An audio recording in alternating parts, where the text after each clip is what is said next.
नमस्कार, मैं श्रेया शुक्ला, आप देख रहे हैं वीके न्यूज। बाबा योगी आदित्यनाथ जब से उत्तर प्रदेश के सीएम पद पर विराजे हैं, माफियाओं की तो जैसे उल्टी गिनती शुरू हो गई है। अतीक जैसे माफिया जिनकी इलाके में तूती बोलती थी, लोग नाम से थर थर कांपते थे, दिन दहाड़े लूट और गोलियां चलती थी, उमेश पाल हत्याकांड ही अतीक अहमद का अंत बना। बाबा ने विधानसभा में खड़े होकर दहाड़ा था, माफियाओं को मिट्टी में मिला देंगे। अतीक के बेटे असद भाई अशरफ और खुद अतीक मिट्टी में मिल गया। इतना ही नहीं, अतीक की काली संपत्तियों पर बुलडोजर एक्शन लिया गया। ये बाबा है, एक बार जो ठान लिया सो ठान लिया। बाबा ने संकल्प लिया है कि उत्तर प्रदेश को माफिया मुक्त कर देंगे। अतीक की मौत के बाद अच्छे खूंखार माफिया आज भीगी बिल्ली बन गए हैं, गिड़गिड़ा रहे हैं, गुहार लगा रहे हैं, कह रहे साहब तबीयत खराब है। वक्त की बात है, एक वक्त था जब यूपी और बिहार में बाहुबलियों की सरकार थी। अपराध और राजनीति के गंदे गठजोड़ के पीछे इनके काले कारनामों को सफेद किया जाता था।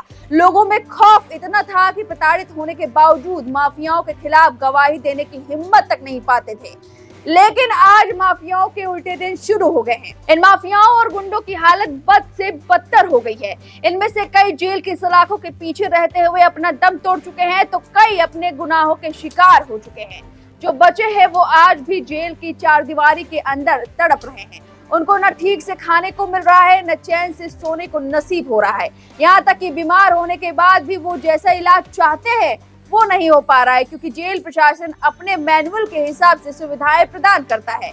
ऐसे ही देश के सबसे खूंखार आपराधिक मुख्तार अंसारी गिरोह का हाल है। जी हाँ, ये टिप्पणी इलाहाबाद हाई कोर्ट की है। मुख्तार अंसारी देश का सबसे खूंखार गिरोह है। एक समय था मुख्तार परिवार यूपी में लंबे समय तक दहशत फैलाने वाले बाहुबली नेता और माफिया मुख्तार अंसारी सालों से अब जेल में बंद है और अब उसके बाहर निकलने की उम्मीद भी नहीं है। मुख्तार की अब रस्सी भी जल गई है और बल भी चढ़ा गया है। मुख्तार जेल में रहते हुए भी धमकी देता था। पुलिस जीप में हथियार लहराते हुए अपनी मूंछों पर ताव देते हुए लोगों से मुखातिब होता रहा। लोगों के दिलों में डर पैदा करके उसने वो हर काम किया जिसे कानून की किताब में जुर्म माना जाता है। वो जिसे जब चाहता घर से उठवा लेता था, उसे अपनी बातें मानने के लिए मजबूर करता। मछली अच्छी लगी तो जेल में ही तालाब खुदवा दिया। लेकिन अतीक का हाल देखने के बाद अब मुख्तार को समझ आ गया कि घुटने टेक देने में ही भलाई है। बाबा एक्शन मोड में है। मुख्तार अब तमीज से पेश आ रहा है। लोगों के मन में उसका डर दूर हो गया है। उसकी धमकी के बावजूद हर मामले में लोग उसके खिलाफ गवाही दे रहे हैं।